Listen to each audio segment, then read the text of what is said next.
बहुत पुराने समय की बात है, जब इस दुनिया में देवता, ऋषि, पक्षी और नाग सभी एक साथ रहते थे। उस समय एक महान ऋषि थे जिनका नाम था कश्यप। ऋषि कश्यप की दो पत्नी थी, विंता और कटु। विंता स्वभाव से बहुत सरल, शांत और सच्ची थी, जबकि कटु थोड़ा चालाक स्वभाव की थी। दोनों के जीवन में आगे चलकर एक घटना घटी जिसने गरुड़ और नागों के बीच हमेशा के लिए दुश्मनी पैदा कर दी।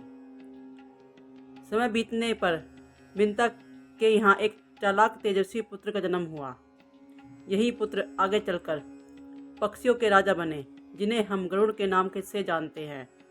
दूसरी ओर कटु के यहाँ बहुत सारे नागों ने जन्म लिया। ये नाग धरती और पाताल लोक में रहने लगे।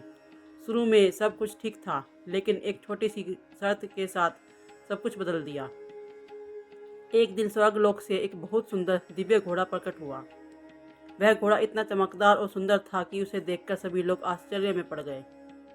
उसी घोड़े को देखकर विंता और कटु के बीच एक बातों बातों में विवाद हो गया। दोनों ने घोड़े की पूंछ के रंग को लेकर शर्त रख ली। विंता ने कहा घोड़े की पूंछ सफेद है, जबकि कटु ने कहा पूंछ काली है। शर्त यह थी कि जो हारेगा वह जीतने वाले का दास बन जाएगा। कटु जानती थी वह सच में हार सकती है, इसलिए उन्होंने छल का सहारा लिया। उन्होंने अपने पुत्र नागों से कहा वे चुपचाप घोड़े की पूंछ पर लिपट जाएं। नागों ने ऐसा ही किया। जब दूर से देखा गया तो घोड़ों की पूंछ काली दिखाई देने लगी। इस तरह कटु ने छल की शर्त जीत ली और विंता को अपनी दासी बना लिया।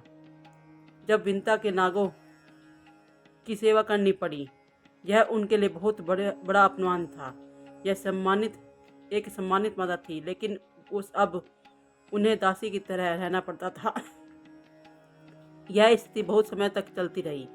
गरुड़ सब देख रहे थे, लेकिन तब वह बहुत छोटे थे और कुछ नहीं कर पा रहे थे। तब गरुड़ बड़े हुए। उन्होंने सच्चाई की पता लगाई। उनके हृदय को दुख हुआ और क्रोध से भर गया। एक दिन एक पुत्र के लिए माँ का अपमान सहना सबसे कठिन होता है। गरुड़ ने निश्चय किया कि वे अपनी माँ को एक दास्ता से मुक्त करवाएंगे, चाहे इसके लिए उन्हें कितनी भी बड़ा बलिदान क्यों न देना पड़े।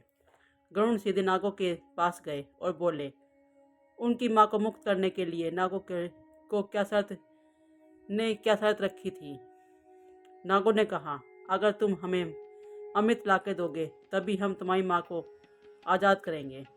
अमृत देवताओं के अमूल्य खजाना था।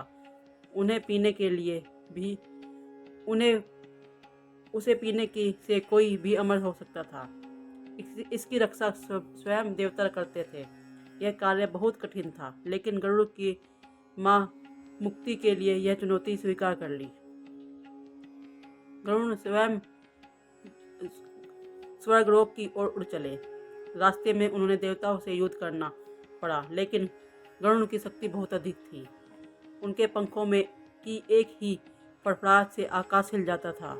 उन्होंने देवताओं के परास्त किया और अंत में अमृत कलश प्राप्त कर लिया। यह युद्ध किसी लालच के लिए नहीं, बल्कि एक बेटे की अपनी माँ के सम्मान के लिए किया गया संघर्ष था। जब गरुड़ अमृत लेकर नागों के पास लौटे तो उन्होंने सबसे पहले अपनी माँ की विंता को दास्ता से मुक्त कराया। नागों ने वचन के अनुसार विंता को छोड़ दिया। इसके बाद गरुड़ ने अमृत को कुछ घास पर रख दिया और कहा नागों से कि स्नान करके शुद्ध होकर अमृत पी ले। लेकिन इसी समय देवताओं के राजा इंद्र वहां पहुंच गए। उन्होंने अमृत कलश को उठा लिया और अपने साथ ले गए। नाग अमृत नहीं पी पाए। उन्होंने केवल कुसा घास पर गिरी अमृत की कुछ बूंदें ही चाटी थी। कहा जाता है इसी कारण नागों के बीच दो भागों से बट गई। इस घटना के बाद नागों को बहुत क्रोध आया। उन्हें लगा कि गरुड़ ने उनके साथ छल किया है। वहीं गरुड़ के मन में नागों के प्रति पहले से जो गुस्सा था वह और गहरा हो गया। नागों ने उनकी माँ को दासी बनाया था। यह बात गरुड़ को कभी नहीं भूल पाए। यहीं से गरुड़ और नागों की दुश्मनी हमेशा के लिए बन गई। पुराणों में बताया जाता है कि तभी से गरुड़ नागों के शत्रु बन जाते हैं। जहाँ गरुड़ होते हैं वहाँ नाग डरते हैं। यही कारण है भगवान विष्णु ने भी गरुड़ को अपनी सवारी बनाया। गरुड़ शक्ति, साहस और न्याय के प्रतीक माने जाते हैं। यह कथा हमें यह एक बहुत बड़ी सीख देती है। यह कहानी केवल गरुड़ और नागों की दुश्मनी की नहीं, बल्कि यह बताती है कि अन्याय के खिलाफ खड़ा होना सच्चा धर्म है। गरुड़ ने अपनी शक्ति का उपयोग सही उद्देश्य के लिए किया। उन्होंने अपनी माँ के सम्मान के लिए संघर्ष किया। जब भी यह कथा हमें सिखाती है कि छल, अहंकार और कभी स्थायी नहीं रहता। अंत में जीत सच्चाई और साहस की ही होती है। यही कारण है कि गरुड़ और नागों की यह कथा आज भी लोगों के दिलों में जीवित है और हमें सही रास्ते पर चलने की प्रेरणा देती है। यह कहानी अगर आपको पसंद आई हो तो कमेंट करें और वीडियो को लाइक करें और चैनल को सब्सक्राइब करें। राधे राधे।